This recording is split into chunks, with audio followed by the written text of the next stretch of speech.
Welcome to the first Melbourne Property TV panel. For 2012, I've asked the big hitters to come in. Tim Fletcher from Fletchers Real Estate, Robert Larocca, where would we be without him, from the Real Estate Institute of Victoria, and from the HIA, Gil King. Gentlemen, another year. What's going to happen? I don't think there'll be dramatic changes from last year, but I think there'll be some improvement.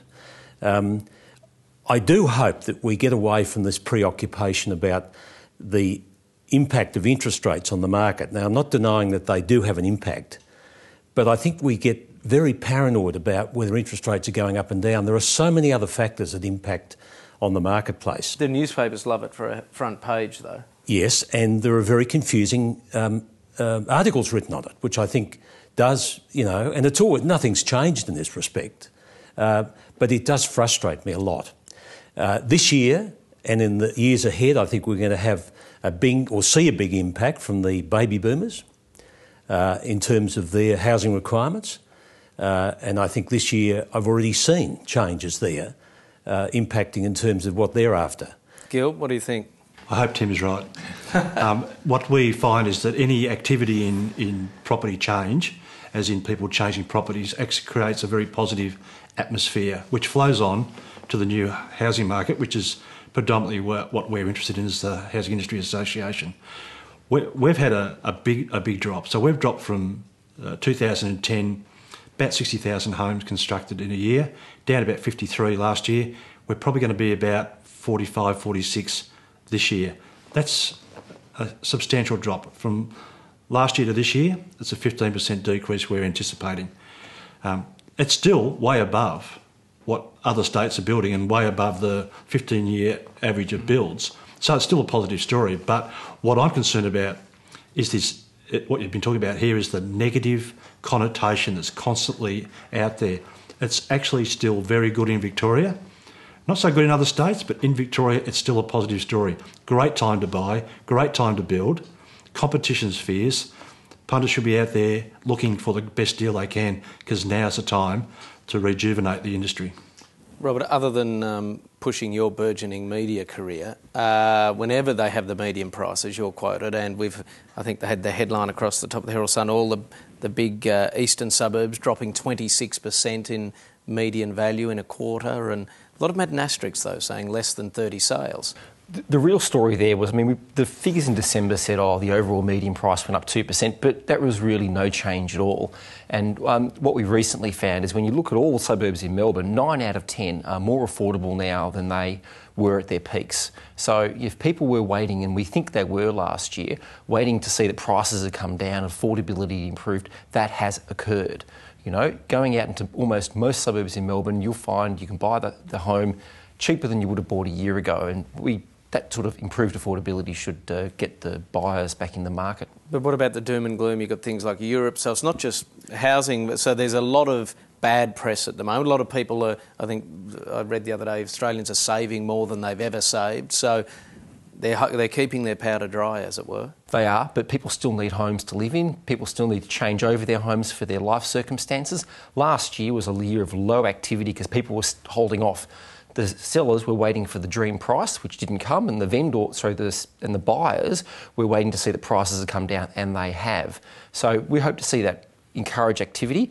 You're right, confidence is a big issue, and my worry is, picking up what Tim said about confusing messages and interest rates, is that now the banks are off doing their own thing on interest rates. That expectation and certainty that people had, that's gone. It just makes it that much harder. It's a vicious cycle, as you know. People buy and sell fundamentally.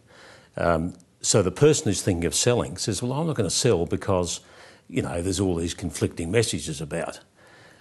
So that delays the number of properties on the market. The buyer says, it might come back a bit further, I'll wait.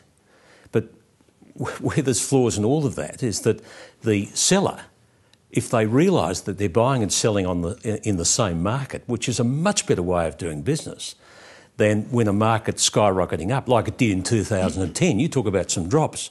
But in 2010, out in the eastern suburbs and around the good inner suburban areas of Melbourne, we were seeing 20, 30, sometimes 40% increases. Forget the medium. Just, isolated spots.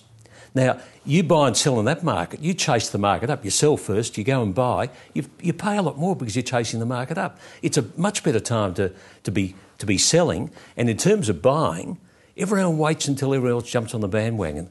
In my fairly long career, I know I don't look that old. No, Tim, keep going. You're right. I've seen so many instances where people will jump on the bandwagon. All of a sudden, we get a market that's a bit out of control, almost ahead of itself. So there are buying opportunities. Look, you know, I am a born optimist, I accept that, but I'm also a realist, and I realise that it's tough times. But, you know, people get on with their lives. I mean, if the more you borrow, the more you've got to pay back. But, you know, the interest rates now are still at historically very competitive levels. Despite the banks getting a bit extra, the base rates are at 25-year averages. And if the Reserve Bank had reduced rates at its most recent meeting, with the exception of the GFC, we would have seen rates as lower than they'd been since 1973.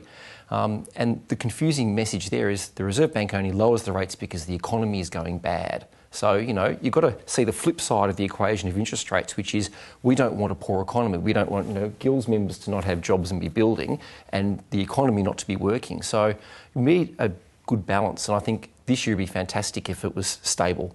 What do you think for new houses, Gil? Do you think houses is a relative term. I think that the apartment paradigm's going to pick up. We've got a bit of an oversupply of apartments at the moment, particularly in the inner Melbourne area and around Bayside and South Melbourne, Port Melbourne, etc. It never seems to go undersupply, though, for units. It seems to just make the most of the units, then suddenly there's another glut because people make... It is a cycle. With apartments, it is a cycle, and people get very excited about apartments. There's a lot being built and a lot being on the horizon coming to be constructed.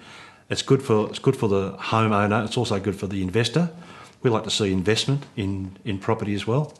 So we're hopeful that you know, get this year over with and let's maintain where we're at and try and lift up a little bit. And then we think that 2013 we start to see our starts in, you know, a bit higher again, and obviously greater activity in the industry. So there's a message there: if you're a buyer, buy sooner than later. It's a good point, Tim. You love them to buy, don't you? Well, we love them to sell and to buy. And sell and to buy, yeah. We like both parts of it. Robert, what median house price? Look into the crystal ball. What'll it be by the end of, what's it, 550 now? Yeah, you keep on a straight line through the year, and I think that's where you'll see, or maybe a bit up. It's really going to depend upon what goes on in the economy. That's what we saw last year, is confidence in the economy is the key determinant now in Victoria. Not population growth or undersupply of homes, it's the health of the economy, and all things being equal, it'll slowly appreciate during the year, but you know, really depends on Greece, I suppose, the United States, the EU. Thanks, gentlemen, for joining us on the first Melbourne Property TV panel for 2012, and we'll keep a close eye on all the issues in Melbourne housing throughout the season.